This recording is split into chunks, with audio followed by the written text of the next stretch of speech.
Here's to the crazy ones, the misfits, the rebels, the troublemakers, the round pegs in the square holes, the ones who see things differently. They're not fond of rules, and they have no respect for the status quo.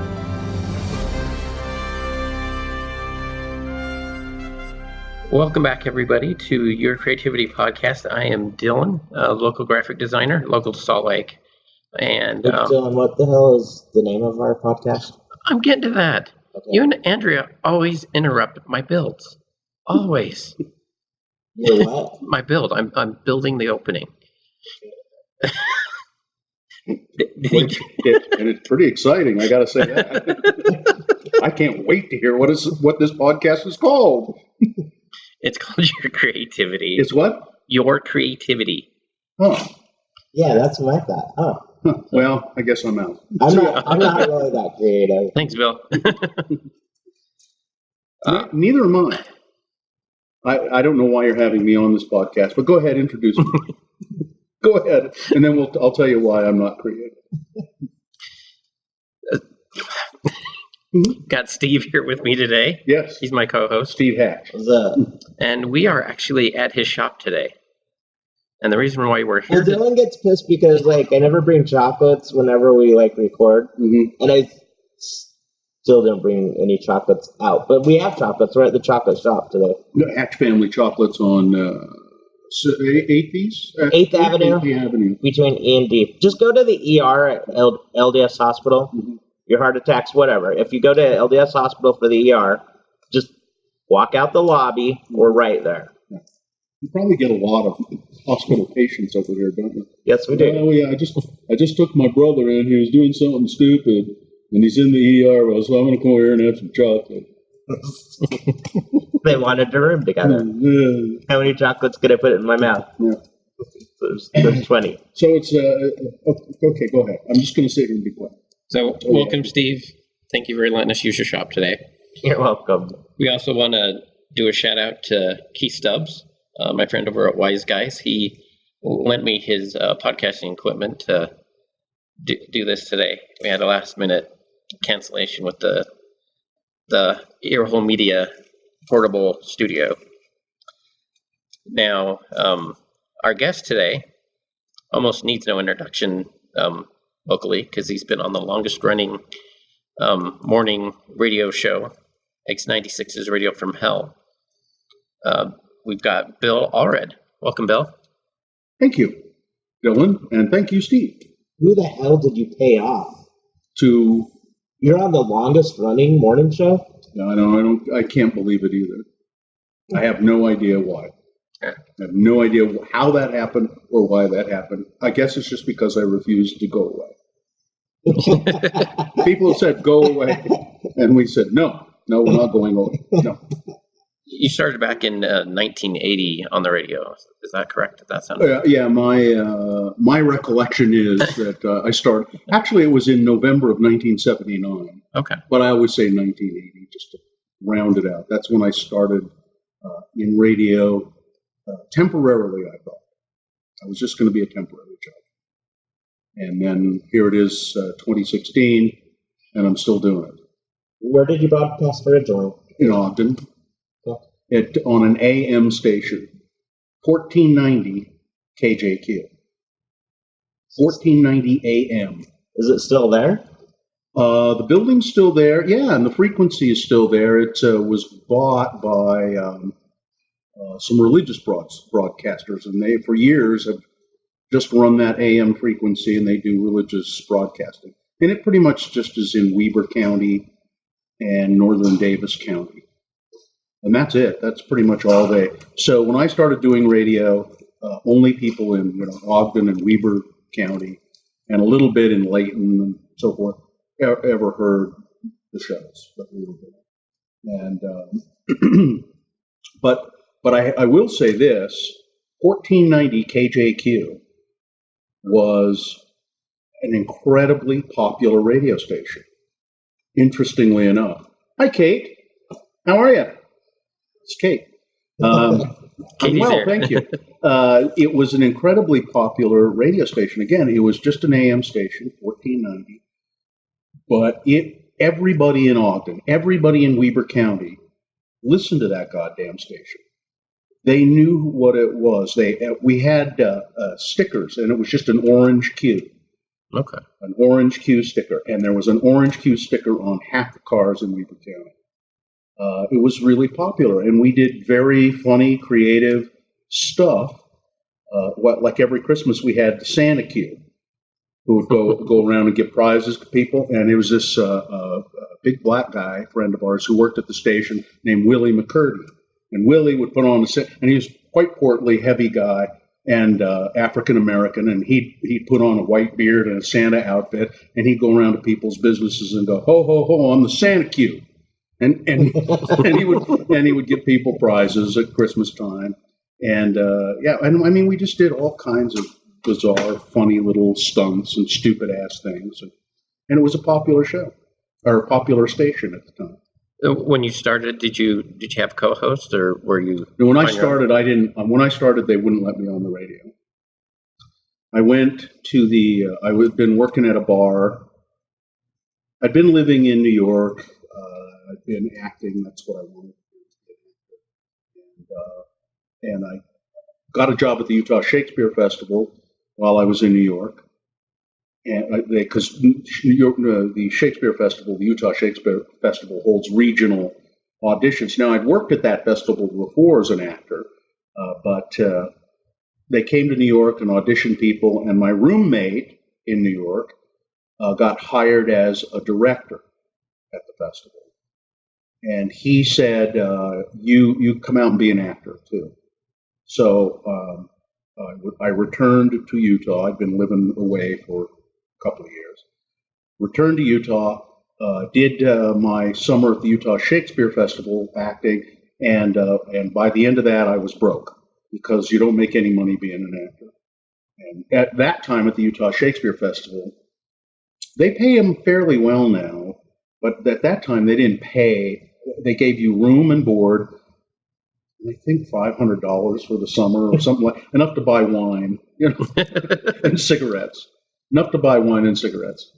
So I went back to Ogden from Cedar City, and I had no money, and I was going to go back to New York. And I started working in a bar to get some money together that a friend of mine owned. An old theater professor of mine owned a bar, a couple of bars, and I started working there, and I hated it, and it was, plus when the bar closes, you just stay there and drink until 4 or 5 in the morning, and it just got to be. And then repeat the next day. Yeah, I'm going to drink myself to death here or get beat up. Well, they were rough bars. People got beat up a lot and shot and shit in these bars. I'm not kidding. Anybody who wants to think back in Ogden and remember the Establishment, which was on Washington Boulevard, that was one of the bars, and the other one was called Sweetwater Station. It was on the corner of 25th and Grand. And they were rough places. Anyway, a guy, the bar did some advertising with this local radio station, 1490 KJQ. 1490 KJQ in Ogden. And the owner came in and would sell advertising, and I got to know him. And then at some point, I went to the radio station and said, I'd like a job. And he said, okay, you're hired. I just lost a guy. And did you become Santa Claus? No, I didn't. And I thought, oh, great, I'm going to be on the radio. And he said, we'll have you work overnights. You'll start it was either 10 or 11 at night. I think it was 10 at night till 6 in the morning. We'll pay you minimum wage. We might even pay it a little bit more than minimum wage. And start next week. Great. So I get there to start, and I'm thinking I'm going to be a disc jockey. I'm going to be on the radio. I'm going to be, Venus Flytrap from WKRP or something. Well, listen here. Tonight we're going to be playing a lot of music. No. I ran automation. That's all I did. I put tapes in a machine and unloaded the tapes and put new tapes in and had to record a news feed once an hour. But I did get to be on the radio just a little bit. They said you can record a weather forecast. Record a weather forecast and plug it into the automation so people will hear your voice on, so people could hear my voice on the weather. So that's what I was doing. I was sort of disappointed. But I bet they were a really good forecast. They were. I was excellent at reading the weather. And then, but the equipment was kind of shitty, and it was prone to misbehaving. So, like, all of a sudden there'd be 4 different songs playing on the radio at once, because they were all on tapes, but they'd all fire at once, and then a disc jockey's taped voice, and everything would fire. So there'd be like 5 songs and 3 voices on the radio, and you had to. Were you still working the bar gig at the same time? No. And so, like, the voices just happened to coincide. No. So you had to know how to fix that, but they throw you in there, and I didn't know how to fix it. The first night, second night, it was disastrous. It was a disaster. I call the owner on the phone at 3 a.m. and I say, this is happening and I don't know what to do. And he sort of talked me through it. And, okay, here, do this, do that, do this. And I finally got it under control and made it through that first night. But the morning, there was a live morning show. One guy, his name was Rob Rule, and he would come in and do a morning show starting at 6. Mm-hmm. So he came in and he said, I understand you had a lot of trouble last night. I heard some of that when I got up to get ready for work, and all that shit playing on the air at once and all that stuff. And I said, yeah, pretty bad. He said, well, I guess some people just aren't cut out to be in radio. That's horrible to hear at the end of your first shift. I said to myself, asshole, what a dick. I'll show you. Yeah. And did you ever invite him on radio for help? No, he was. So he and I became pretty good friends, and he, not too much long after that, said to the owner, "Look, I'd like to have a co-host in the morning, and I want Bill to do it." And so that was my first. I got off the overnights, and I did news. I was essentially his news guy. That's what I would do. And it was Rob and Bill in the morning, the Breakfast Flakes in the morning, and we were popular. We did well, but again, it's just people in Weber County and Roy, and How long did you work there? Until it disappeared, until it collapsed. We got an FM finally, and but it was just not very. Just shitty signals, and one was an AM, and the FM signal was terrible. It was on a place in western Weber County called the tower was on Little Mountain, and you don't want because FM signals are line of sight. Yeah. AM signals are kind of great because they'll bounce off of shit, and they're actually stronger, and it's a better signal than an FM signal. An AM signal, especially if you have a powerful AM signal. But this FM signal was on this place called Little Mountain, and it just was terrible. Didn't go far, yeah. But so we kept, and that's where I met Kerry Jackson. He got hired.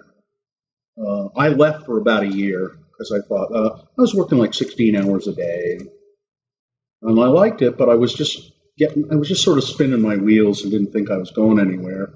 And so they started up a TV station in Ogden, which is it's still on. What is it now?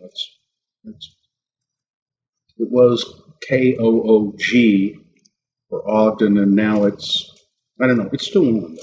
It was a UFH station at the time.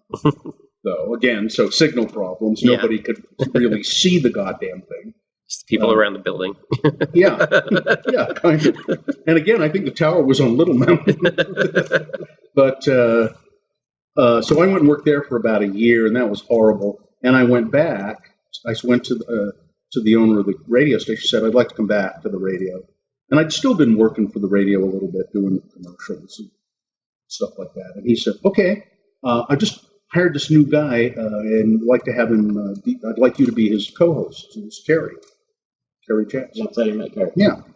So we were just kind of thrown in there together. And that was in '86, I think. And then when from KJQ to X96, how did that transition? Well, that was all just without getting too detailed about it, there was a co-owner of KJQ AM and FM. It was a guy in El Paso, Texas, called the asshole from El Paso. That's what we called him. And he was pretty much a criminal. But he decided he was going to take over the whole thing. Because we'd started doing very well, because we started to play the music of the time, what was called modern music then. And again, without going into how that all happened, KJQ became really well known. Mike Summers and Biff Raff and Laura Jones, a bunch of other people, they came to KJQ because they needed a place to be. And Right. The owner said, okay. And they put them on overnight. So we're playing this really nice this really good modern, Flock of Seagulls. That was being played overnight. And then at 6 o'clock in the morning, Carrie and I doing a morning show, we were still playing top 40, Mariah Carey and, but that didn't last long because the owner of the station saw how well that other stuff was doing overnight. And he said, we're going to put this on all day. And Mike Summers and Richard Reese was one of the principals in that, and a bunch of other folks. They said, okay, get rid of that Carrie and Bill. Get rid of those guys. They don't know shit about this music, which was true. Get rid of them. We're going to put our own morning show in. And God love him, the owner of the station said, no, one of the contingents is you keep those guys on in the morning, or I won't do it. All right. And I said, all right. And none of those people liked us too much for a while. But then it became clear to them that I think that we were okay. Maybe we didn't know the music as well as they did, but we were learning it. And we were providing a kind of an entertaining morning show around the music that they didn't have. And so we all became friends, pretty much. And it was doing well, kicking ass. But then this asshole from El Paso came in. He said, I'm going to take the whole thing over. There was a legal fight. It was brutal. He brought in a lot of his own people. It just got worse and worse. He didn't know what was going on. And finally, people started quitting. The salespeople started quitting. Mike Summers, all of the modern music people they all quit. And pretty soon it was just me and Carrie. Carrie was having a big bout with cancer.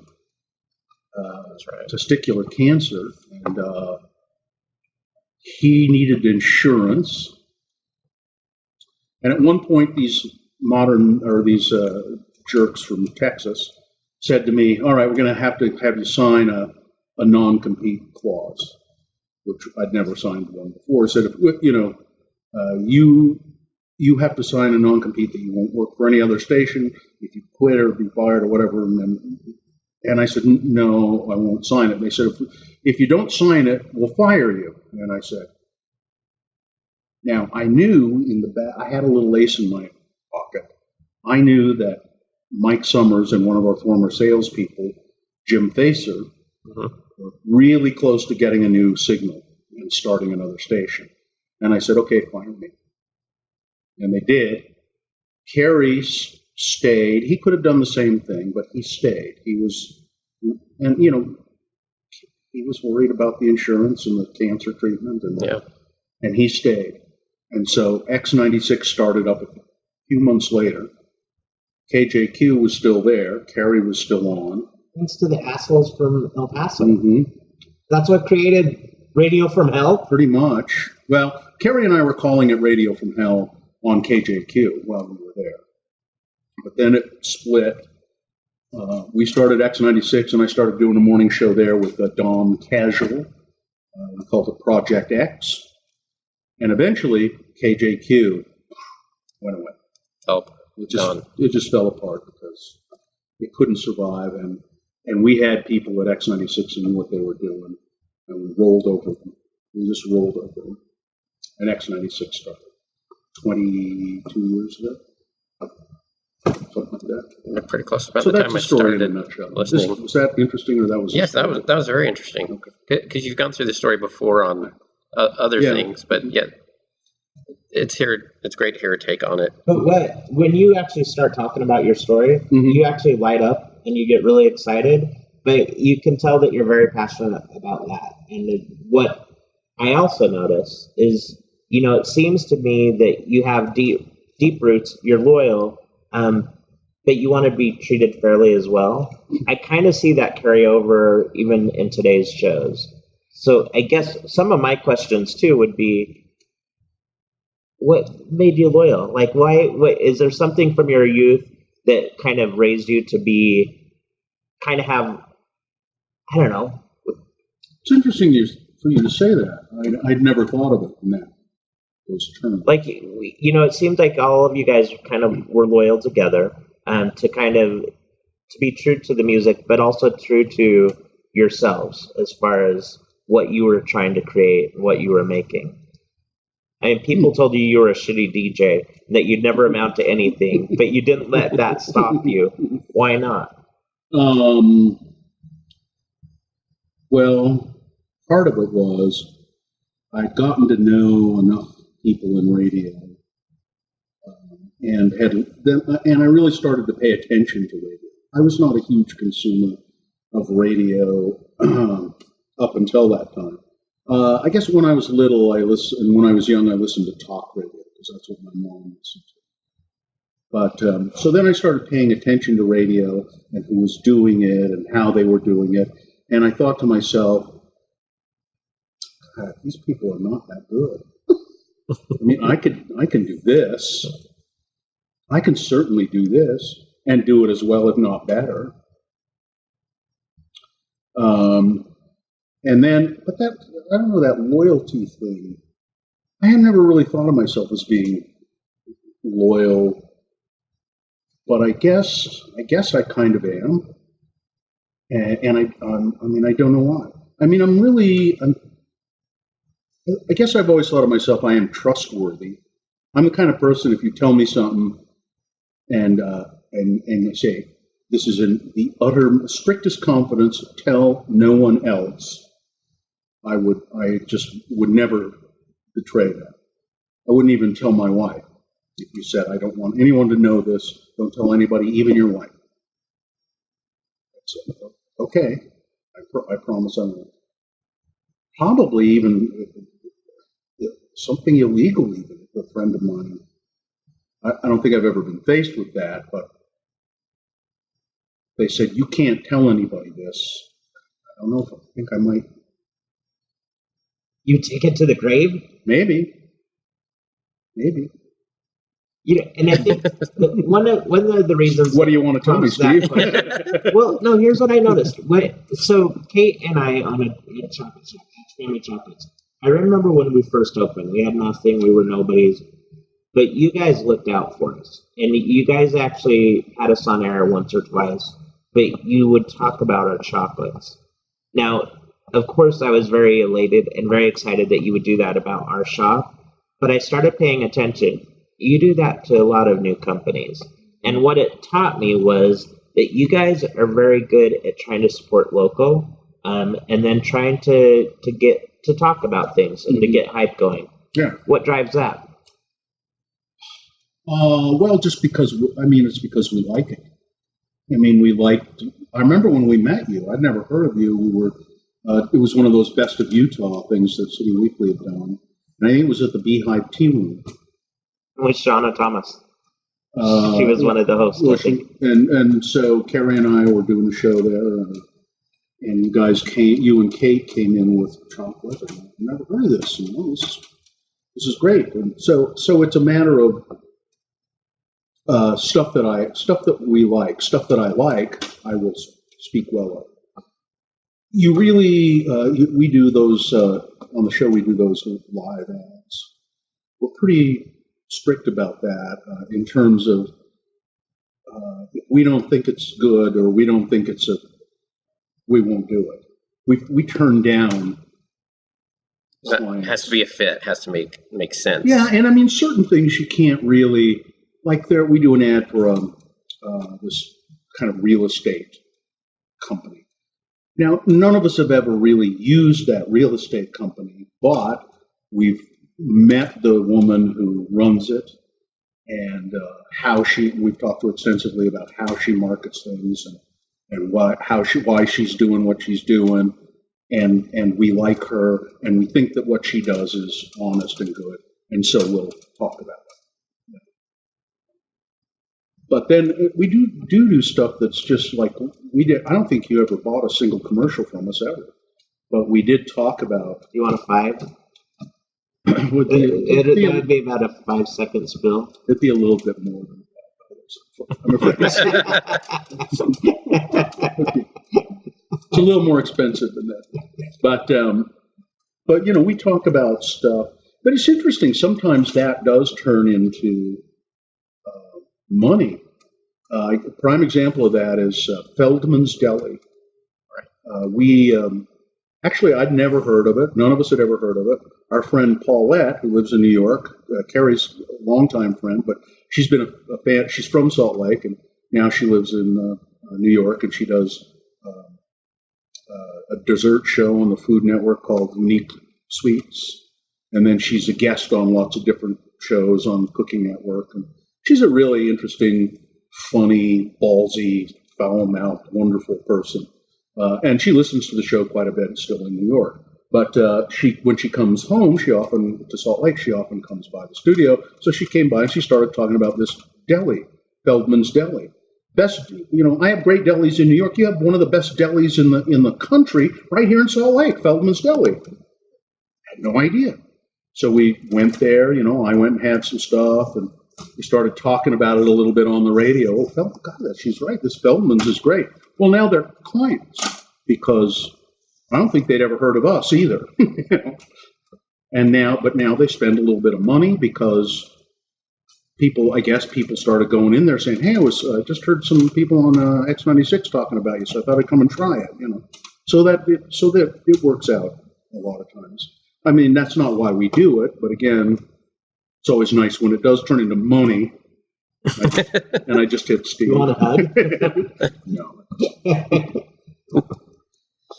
And it creates community with the listeners, because that's one of the things I love best about the X96 listeners is there's a strong community there.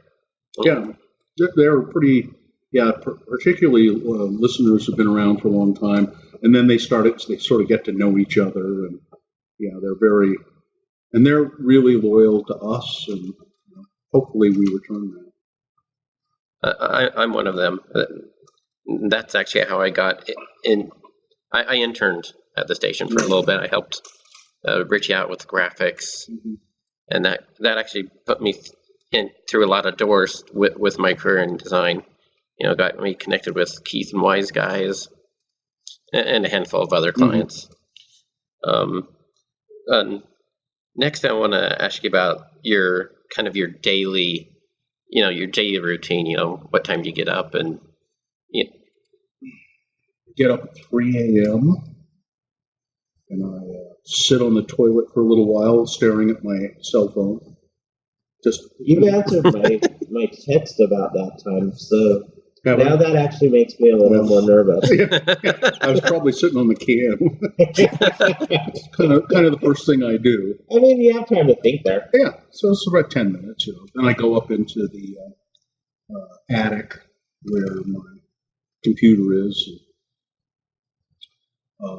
And there's a coffee pot up there that's on a timer, and there's hot coffee waiting for me up there. And I go up and pour myself a cup of coffee and turn on the computer and start going through news, looking at Salt Lake Tribune and New York Times and all of that, and making notes and then I clip stories electronically, clip them and save them into an Evernote. Use Evernote quite a bit. And I have several different files of, There's a file for local stories, a file for national, a file for highly unusual stories, Yeah. and then there's a file that says weird, just fucking weird. And that's those are stories that Gina will like. Usually brutal crime stories and things like that. And then celebrity. There's a file that says celebrities. So I just kind of clip stories, read through them, just skim through them really lightly.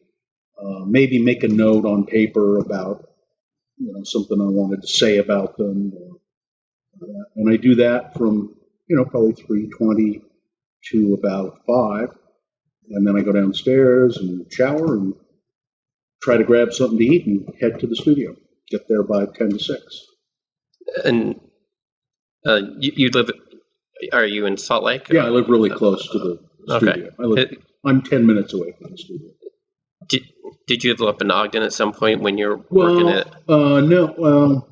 When X96 started, I was living in Salt Lake by then. Yeah. I've been living in Salt Lake for 25 years or something. I have lived in Ogden temporarily and commuted to Salt Lake, but not. No. I've always lived really close to the studio. Oh, except when we started. When we started X96, it was in Provo, because that's where the signal is, and it's still our city of license. Oh, really? Yeah, if you listen to the hourly ID. Oh, Provo, Ogden, Salt Lake City. And you always have to mention the city that you are licensed to first. So it's KJQN, Provo, Ogden, Salt Lake City, X96. So I was commuting from Salt Lake to Provo every morning. That was pretty shitty. I worked in Springville for a few months, and it's rough. Yeah, and I had so my ex-wife and my 2 older kids live in South Ogden, and twice a week I would drive from Provo to South Ogden to pick them up at school, so I could spend time with them. I'd pick them up at school and take them home and fix them dinner and stuff. Until my ex-wife got home, she and I would chat for a minute or two about whatever, and then those were long. Oh God, those were long days. Yeah, it was terrible. Driving from Provo to Ogden twice a week, and then back to Salt Lake, which is But that also tags into one of your sons is Dylan, who Not me. Dylan. Not me. No, not him. Bill wouldn't claim me. you can adopt. I know. Well, I have. You can adopt Dylan. I already have Dylan too. I already have. Dylan is adopted, actually. Yeah, so it's already adopted. Can I be one of your kids? No. Oh, God. No. But Although you're the right height to be one of my kids. most of my kids are so tall. Like where did that happen? Okay, then I'm in. Yeah. Okay, no take backs. I'm kind of adopted. Actually, my 2 daughters maybe will be about my height, and I'm pretty short. But then my son Dylan is, I don't know, is he 6 feet? He's probably 6 feet tall, Yeah, isn't he? probably. Yeah. And then my younger son, little Bill, is 6'2" or something like that. It's like I went shopping with him yesterday, and I'm standing next to him like, how did this giant come? He's not adopted. He's from me. This giant. How did that happen? But anyway. Magic. Yeah. Anyway, I'm sorry. What you were saying? No, but okay. So was Dylan one of the kids that you would go and meet, take home? Yeah. Dylan and his sister Julie. But you now actually host a podcast with Dylan. Yeah. The Let's Go Eat show. Yeah. He. What started that? I guess I just needed some help. And, Well, that's, pretty obvious. but he said I'd like to produce that, and so I said okay. He studied media and video and TV production and all of that stuff at Weber, and he helped produce that show, or he did produce that show, and then he got a job, an internship in New York at the Daily Show, and he was gone for a while. It's about a year maybe, and it was pretty hard to do the show with it because I just don't. I don't like doing all of that bullshit of booking guests and arranging where to set up stuff and setting stuff up. I don't like doing that. And that's the hardest part of it, as far as I'm concerned, is just booking it and making sure that it gets uploaded to the websites and all of that stuff that you do. I'm sure you do. Yeah, I do most of it for this, and it is frustrating because really, Steve, me, I do nothing. Mm-hmm. Yeah, I would. Dylan's kind of. I have to beg you to retweet. Do you even tweet? I don't know when I last tweeted, but I won't hold it against you. Yeah, but it's so all of that stuff and all that, and frankly, I hate social media too. I just hate all of it. I don't care for it. I think it's. And everybody says, "Oh, but you have to do it. You have to do it. You have to do it." Okay, well, I do as little of it as possible. I think Facebook is just a. It's a monster. It's a pit, and I don't do it often enough. Really, I go look at Facebook and I go, "The fuck is all of this stuff?" There are too many options. Yeah, and I mean there are. I mean, I think even for people who do it regularly. Well, they change the feed like every 2 or 3 months. Don't get upset just because I poke you all the time. I have a few people who reach out to me on Messenger, Facebook, and I think you're one of them. Sometimes do that, and I have it on my phone just because there are a few people who reach out to me that way. But it's not the best way to get a hold of me. It's not. And neither is direct message on Twitter. There are just too many. Yeah, there is. There's too many. Call me on the fucking phone. Text me. That's about as far as I want to go. Maybe email me. It's all horrible. I hate it. But anyway, see, I get sidetracked easily. I'm getting y'all irritated. No, I just. I thought it was a nice little bonding moment that you and your son host a show together, and I actually think it's pretty incredible too. I would drive my dad batshit crazy if I did a show with him, and I think your relationship is amazing. How you guys work together, but I also wondered, okay, obviously you're a huge inspiration to your children, and they like that. Who inspired you? What's the circle of that? I'll say this about Dylan too. I really appreciate what he does, and he was doing that for no money. Now he's getting paid a little bit, and he's also coming in the mornings on the show and producing the video. We do a lot. We've got a live video feed, and he's in charge of that and produces that. And it's on a. Right now, he's on a temporary basis, but I really hope we can bring him on. Although he'll get a job as a producer somewhere out of state at some point, and he'll go, and I will miss that help. But anyway, so he's gonna have to teach Little Bill or somebody else too. Yeah, no, Little Bill doesn't have any desire to do it. When Dylan was a little kid, he would come with me to radio station remotes. He loved to come with me to radio station remotes. And then he loved to come with me to, if I was emceeing a big event. He loved that too. And he would say, "Can I come up on the stage with you?" He was just a little kid, 8, 9. And I'd say, "Sure. You want to say anything?" And he'd go, "No." And he would just stand off to the side on the stage, kind of watch me and look out at the crowd and never say a word. And it was just the cutest damn thing, and I didn't ever push him to talk or anything, come on up here, come on, say something, and just never pushed him to talk or anything. And he would just stand there. It was just so damn cute. I couldn't stand it. But who inspired me? I don't know. I mean, in life in general, or in radio, or Right, both. radio wise, who kind of did you look to kind of, shape your style or kind of get, that type of thing? I think I probably just took a lot of a sensibility of what to do from David Letterman, probably. I was really into his show for a long time. I would tape it, and then watch it every day. And it's not copy what he does or anything, but just a sense of the sensibility of kind of whacked, sort of odd worldview that he had,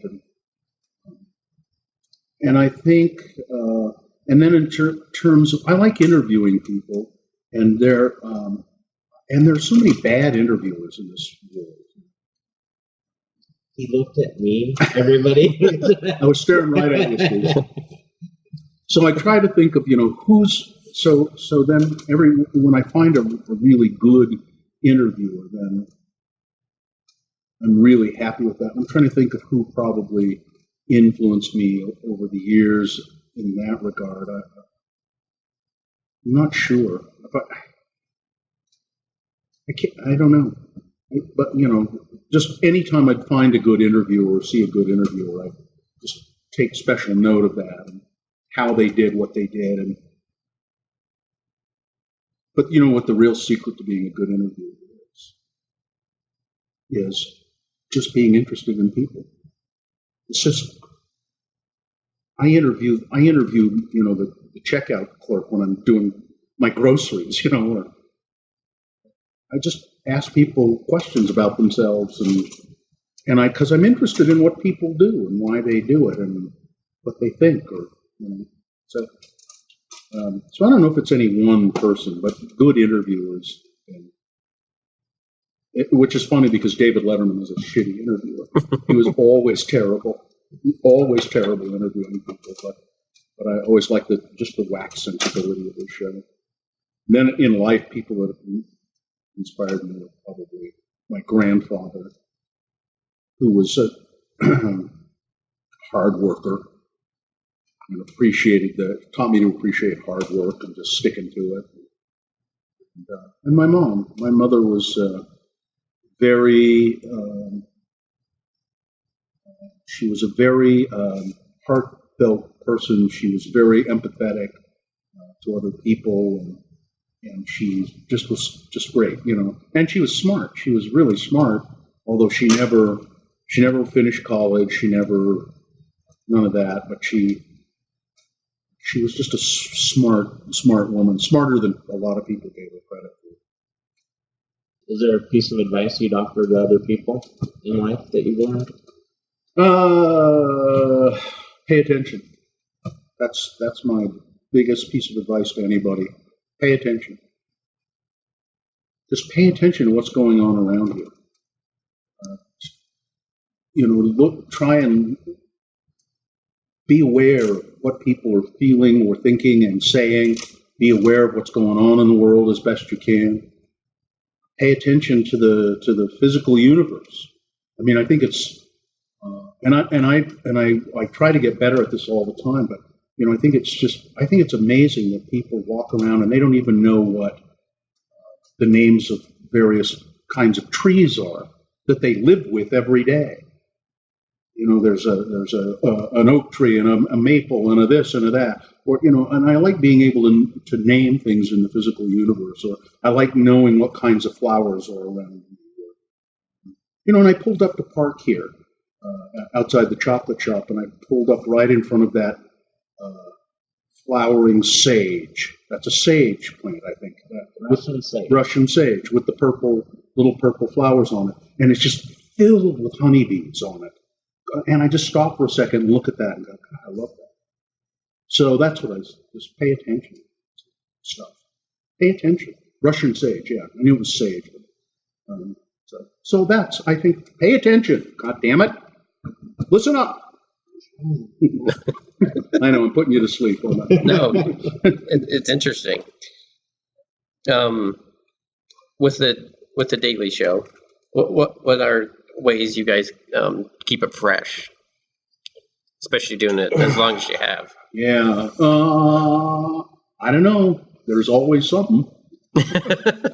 There's always some bullshit going on. There's almost always something.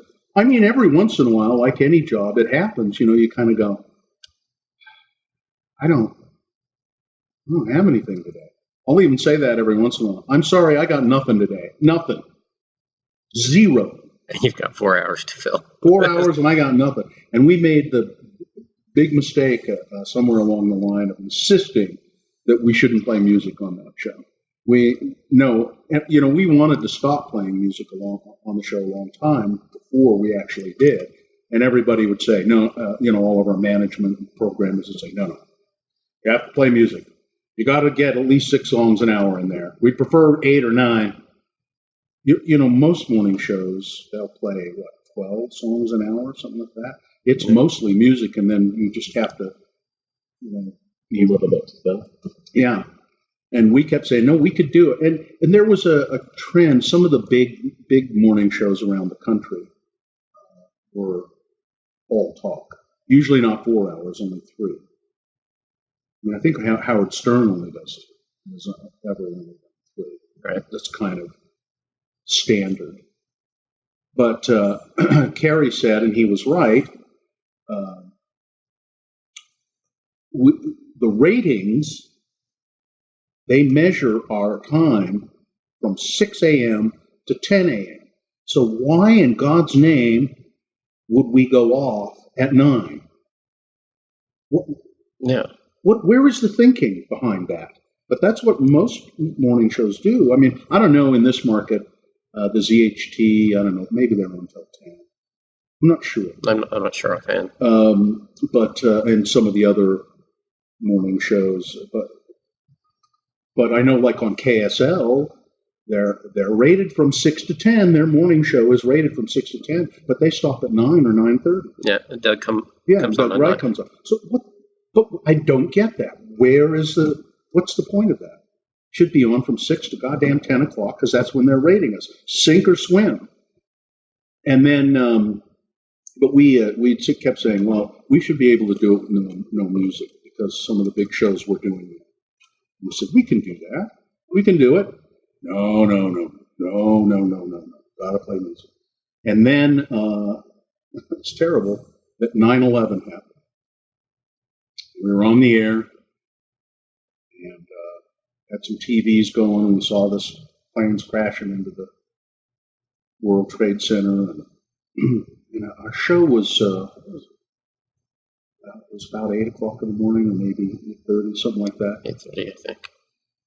And we started talking, and we just stopped playing the music. We started talking about what was going on and what we were seeing, and then people started calling in, and we started putting them on the air. And was it that morning? Exactly that morning. 10 o'clock rolled around, and the head program director came in and said, "We want you to stay on the air for a while. Keep talking about this. Keep it going. The phones are jammed and people are calling and people want to talk, and so stay on." I think maybe we stayed on till noon. It's hard to remember now. And then our now that was the head programmer for all the stations. The programmer for X96 came in at 10 o'clock and said, "All right, well, guess what? We'll get back to music. Let's get back to some music." We went, "What?" Yeah. People get there. If they want the news of this, they'll go to the television or they'll go. Why drive them? If they're sticking to us, let's keep them here. They want to talk about it and they want to experience with us, then let's keep them here. And the big guy came down and said, "Yeah, stay on. Let them stay on." All right, whatever. And then the next day, he said, the head programmer guy said, don't play any music today. Just people are still just really in shock and they want to talk. And people started coming we had a coffee shop there at the time where the studio was, and people started flooding into the coffee shop. And we just stayed on, and we didn't play any music that day or the next day. And finally, the big programmer guy said, I think your show does just fine without music if you want. No more music. Okay, that's the way it's been since. At what point did you add in the bathroom song? Party break song? Yeah. I don't know. I mean, we've done that Yeah. for a long, long time. I think. The older you get, does the song get longer? No. As a matter of fact, I forget to use it sometimes. But I don't know. I think maybe right because we said other DJs they get bathroom breaks all the time. We don't. We got to have at least one in the show, so it's the potty break song. That's a time for us to take a leak or whatever. Other shows also they play a lot of bits that they do it once and they record it and then they play it again. And we've done that a little bit with Things That Must Go for a long, long time. That was the only thing I think that we do it once live and then we replay it because it's our most. The boner of the day is the most popular thing we do. Second is Things That Must Go. So for some reason it makes sense if it's that popular, why not do it again? But, so we can just replay it. Right. That little segment for 8 or 9 minutes. And then recently, we were talking, we said, if the boner of the day is the most popular thing we do, how can we maybe amplify that a little bit? So we've started doing two things. We started doing a boner preview segment early in the morning, and there'll be 6 candidates there, and we kind of involve people, and not a tremendous number of people do it, but it just keeps that feature kind of top of mind, boner of the day. There are 6 candidates there. You can go online and vote, and we'll take the top 3 vote getters, and at the 7 o'clock hour, then people will vote for those. And then we said, well, why don't we do the same thing with this that we did with Things That Must Go and do the boner rebroadcast. So we do that now every day in the 9 o'clock hour. Rather than, we used to do it ourselves. We used to say, we used to do kind of a recap of them in the 9 o'clock hour. But then I thought, well, why don't we just replay the bit? Why don't we just replay it? And let's try that out. And I think it works out pretty well. And it gives us a little break too there. So. And you usually have the intro to that, a community person, an upcoming event. Yeah. My brother, I think, did it once for one of his comedy showcases at Keys on Main. What's your brother's name?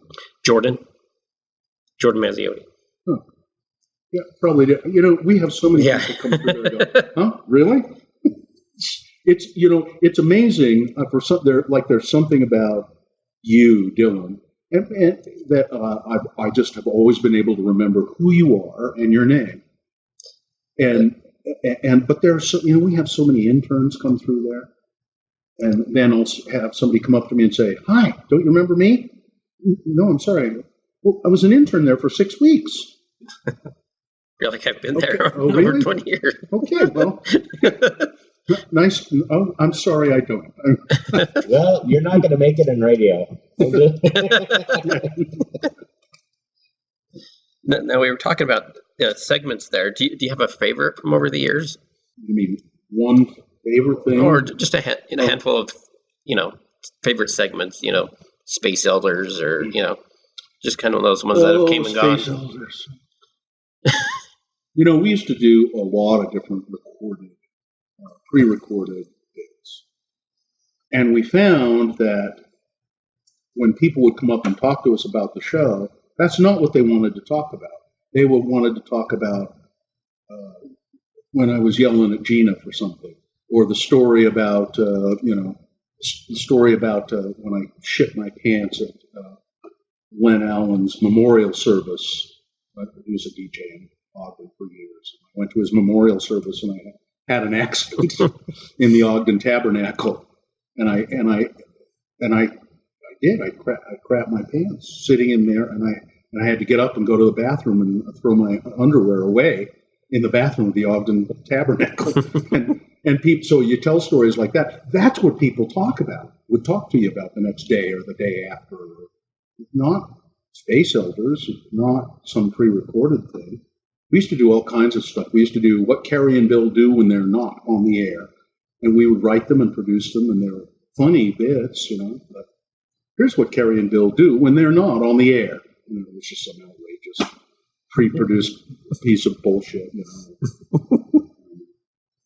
There was one where it was at Christmas time where I took on, I decided I would take on Santa Claus, and he was the leg wrestling Santa. I'm the leg wrestling Santa. I'll leg wrestle you for your, and we produced these bits, and they were funny and they were well produced, but that's not what people talked about. Now, when they're gone, people say, "Oh man, I miss Space Elders." You didn't miss it enough, we'd still do it. Right. So, but I guess, the stuff I like that we do, I really just still enjoy doing the boner of the day, and although it seems hard to believe, it's so many years, but it's interesting to try and, I try to think up a little title for every one of those every day, There's a lot of people that do some dumb stuff. Yeah. And that's part of what I do in the morning when I'm preparing. I'm looking for those boner candidates, and then I'm trying to come up with some, odd little title for each one of them as well. That's one of my questions. What type of conditions are you most? What type of conditions are most creative for you? And you say you're not overly creative, but that's something creative. See, I don't think I really am that creative. I think I'm glib. I'm a good talker and a pretty good listener. And that's I think of people being creative as people who can create music and who can sing and who can do fine art, who can paint. Those people are really, truly creative. I'm just glib. I'm just good at being a smart ass. That's all.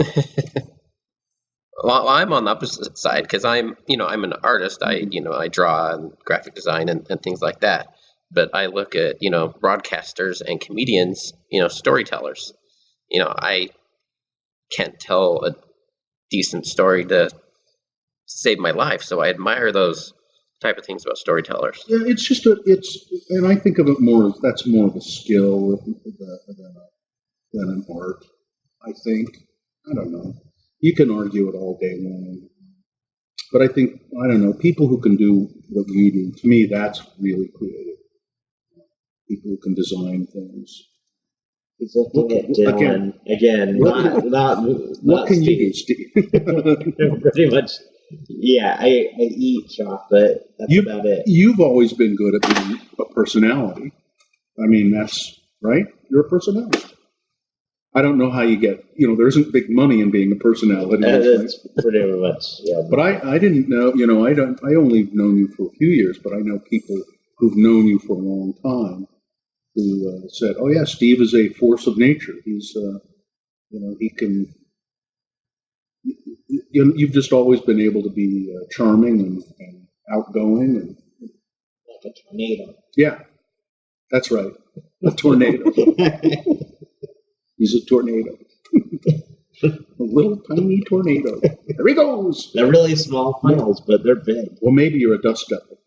Well, it could be. Maybe not a tornado, a dust devil instead. I want to be a water spout. Oh, kind of cool. Yeah. Aren't dust devils cool though? When you're out driving somewhere across the country and you look out on a plowed field or something, and there are all those dust devils. I always want to stop my car and get out and go chase them. Get in the middle of them and see what it's like. I recently saw a fire-nado, where somehow fire got turned up into It turns itself into a tornado. Yeah, kind of thing. it's freaky looking. Yeah. And then who was it that said? It was somebody in Donald Trump's campaign who said that Donald's campaign is like a turd tornado. It's a turd tornado. And the interviewer was on CNN or something. Said, "Pardon me?" Said a turd tornado. And she said, "What would that be?" And she said, "A tornado made of poop." You know, like a Sharknado, except it's a turdnado. I just thought it was hilarious because the interviewer was caught so off guard by it. What? A what? What are you talking about? I think here's what I really value about you, Bill, and about your show. I actually did listen on 9/11, and I think what happens is we feel that you're part of our family, like you're part of our daily rituals. We listen to you. That we may actually feel that we know you better than we do, but I think people cherish that. They value that. I think just as you guys look to support, the community, you do that to us. Like you're part of us. So thank you. Well, it's my pleasure. But it's the day the show is gone, the day the show stops. Bill who? Whenever that will be, people will forget really quick. But I think that your impact though will go beyond that, because what you guys did and what you've created actually is a huge thing, and people will forget names and they'll forget that. But your impact of what you created, I don't think people will ever lose. Like I actually remember you from when I was in college. I remember you all the way growing up, but you were a part of my memories also. And so it may be new memories for other people, but I think you guys actually do a tremendous job of evolving and continuing to evolve to make us all a better place here. It's really, sometimes it's kind of scary to me. I was just reading an email this morning before I came over here. Somebody who said, and we get these pretty frequently, about how I am the kind of person I am today because of your radio show. I'm a person, I came from a really conservative family, a family of people who just didn't think about stuff all that much, and I started listening to your show, and you helped make me the person I am today. A tolerant person, or a person who questions things, or what, and I just think, God, I don't want that responsibility. I'm just a glib, uncreative, glib motherfucker on the radio. I'm no inspiration. Don't mess it up. And then people hear my language on this podcast, oh yeah, I don't like him all that much. You guys have had the uncensored episodes, so they've heard it before. Yeah, that's true. What's really bugs me is so my kid, little Bill, he swears a lot. He swears a real lot, and I have to say to him, stop. You don't need to swear every second of every day. You don't need to do that. And he says, well, why can't I swear? And I said, you can, but you don't need to. I don't swear all the time. Well, you do too swear. I've heard them. Yes, I swear sometimes, but not every sentence. I mean, he's really like that. It's like and he was swearing at school the other day, and one of the teachers or counselors or something said, people who swear just don't have a very good vocabulary, and they're not very creative. And I just hate that when people, and you've heard people say that before. People who swear, they swear because they just don't have a very good vocabulary. Well, that's bullshit. Yeah. And some of the most creative, talented people I know swear a lot. Now, not like my son, every sentence is terrible. But this really bugs me when teachers when he told me she said that, I said, that's it. You're just going to come in and just creep around and then leave without giving me a kiss, or it's Katie. Katie's trying to Katie. Well, that's okay. Beautiful. Yeah, you look great. You've lost a lot of weight, haven't you? 15? Yeah. So is it because of worry or because you wanted to do it? Both. You look really good. That's nice to see. I'm sweet on her. Everybody knows it. I'm sweet on her. It's terrible.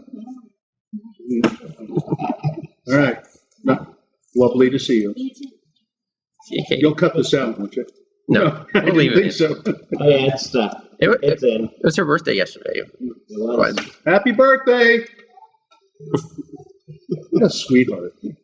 God, she's just the greatest. No, wait, we can't talk about too much because then she'll be the co-host. And then I'm going to be booted. No, I don't think. No. I don't think Katie would like to do this at all. She would not care. What gives you that idea? I don't know. I just don't think she would. I get that vibe too. She's a behind the scenes person, right? I actually think she Unless you get a beer or two in her. maybe. One beer and she's woo. No, Katie's one of the hardest workers I know, and she just is always trying to please everybody else. Mm-hmm. That's one of her best traits. Can also be one of your downfalls too, trying to please people too much. Yeah. I don't do that. I mean, our success at our shop, I give her most of the credit. She does a great job. Yeah, she's terrific. What else do we want to talk about? Anything? The last question, we could kind of go back to your theater.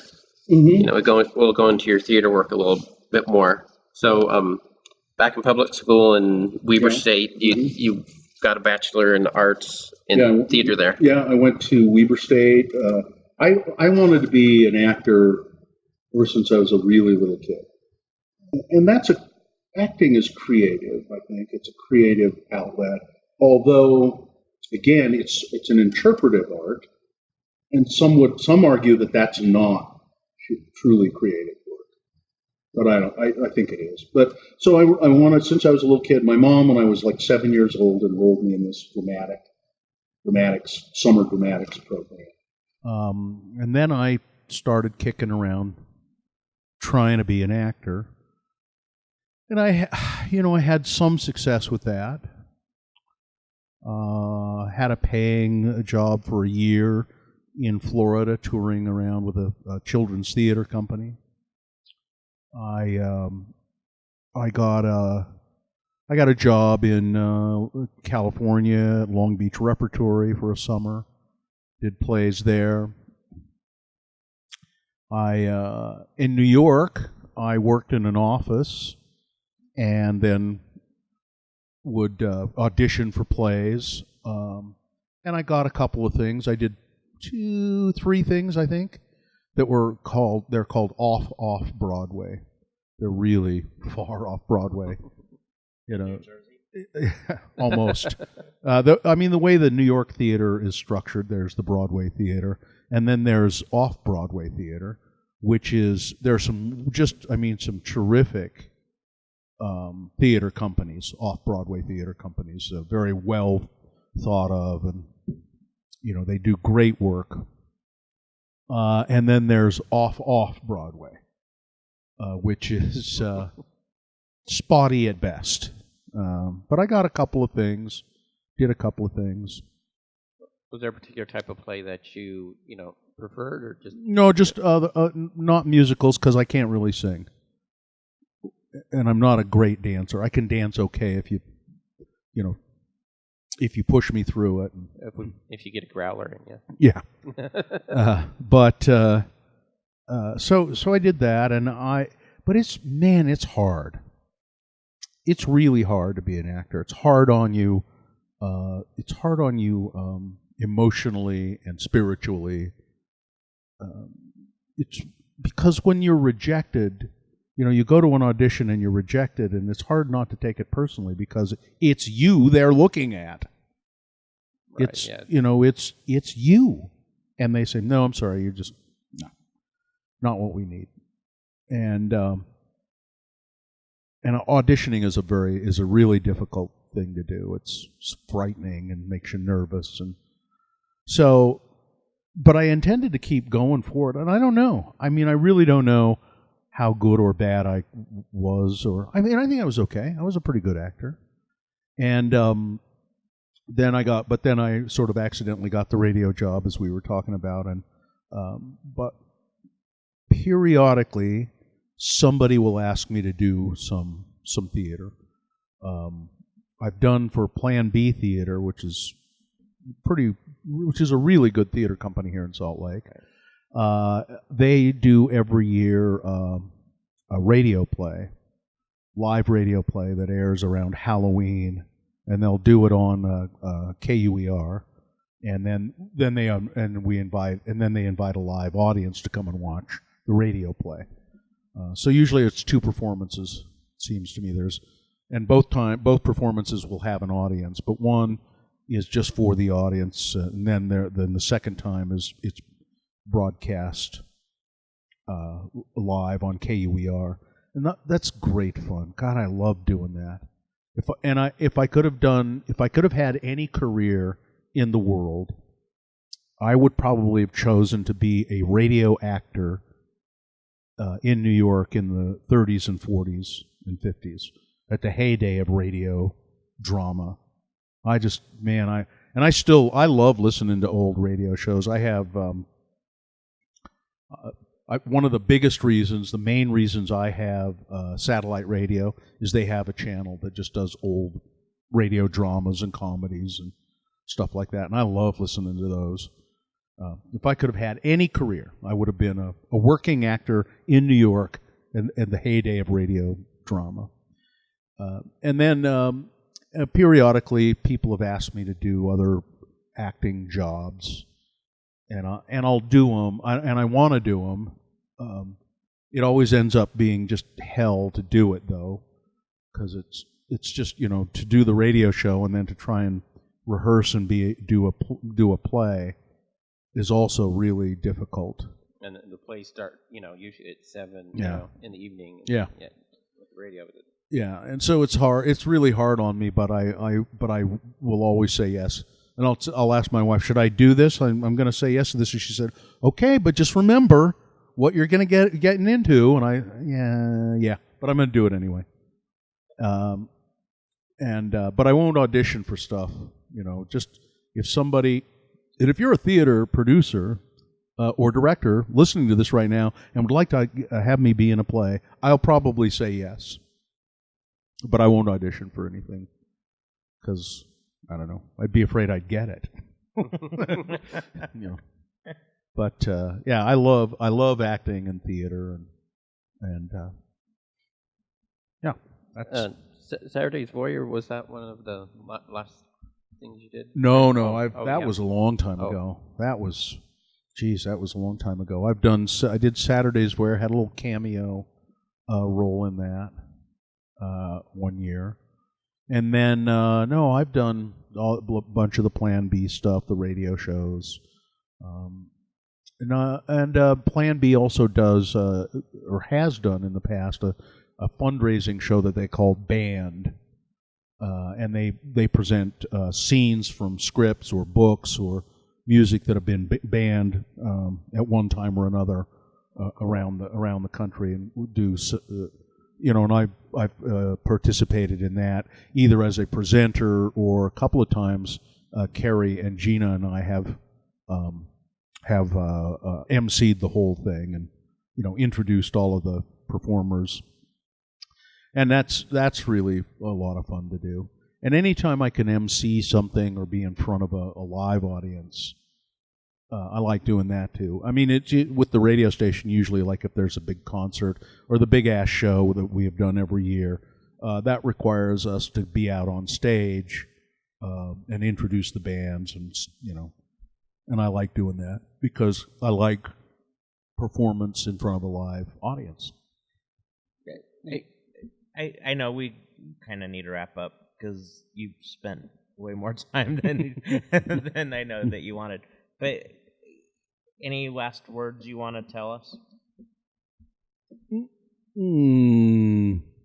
I was looking at one of my favorite quotes the other day. It was Davy Crockett, who said, always make sure that you're right, and then go ahead. I think that's fitting. I love that quote. Always make sure that you're right, and then go ahead. So I mean, I think about that, and I think, well, that's a guy who wasn't wishy-washy. That's a guy who took the bull by the horns. That's a guy who just did what he did. If you ever read the life of Davy Crockett, he's a fascinating guy. I mean, he became, he was this backwoods, guy who was the legends. You hear the songs. Davy Crockett, killed him at bar when he was only 3, and Davy Crockett, king of the wild frontier. Wrestled bears. Yeah, wrestled bears and shot bears and wore a coonskin cap and all of that kind of stuff. Well, a lot of that is true. I mean, it's true he did that. And, you think the king of the wild frontier at that time was Kentucky. Not out here, but then he went on, he served in Congress. He was a congressman for, 2 or 3 terms. So he was a fascinating guy. Not one of my big heroes, really, but just a fascinating guy. So always be sure you're right. Then go ahead. I think that's great. Thank you, Steve. Thank you, Bill. You're welcome. We'll see y'all next time. And okay. thanks, Bill. Thanks Okay. for what you do for the community. Well, thanks, and thanks for the chocolate. You're welcome. I appreciate it. It's delicious. It's the best of American chocolate, I think. Thanks. Yeah. I think it's the best in the world. Yeah. It's different than European chocolate, the way they do it in Europe. And it's a distinctive style, the American chocolate style, and I like American chocolate. And there you go. It's good. Keep knocking on wood. All right. Thanks, you guys. Thank Thanks, you. Bill.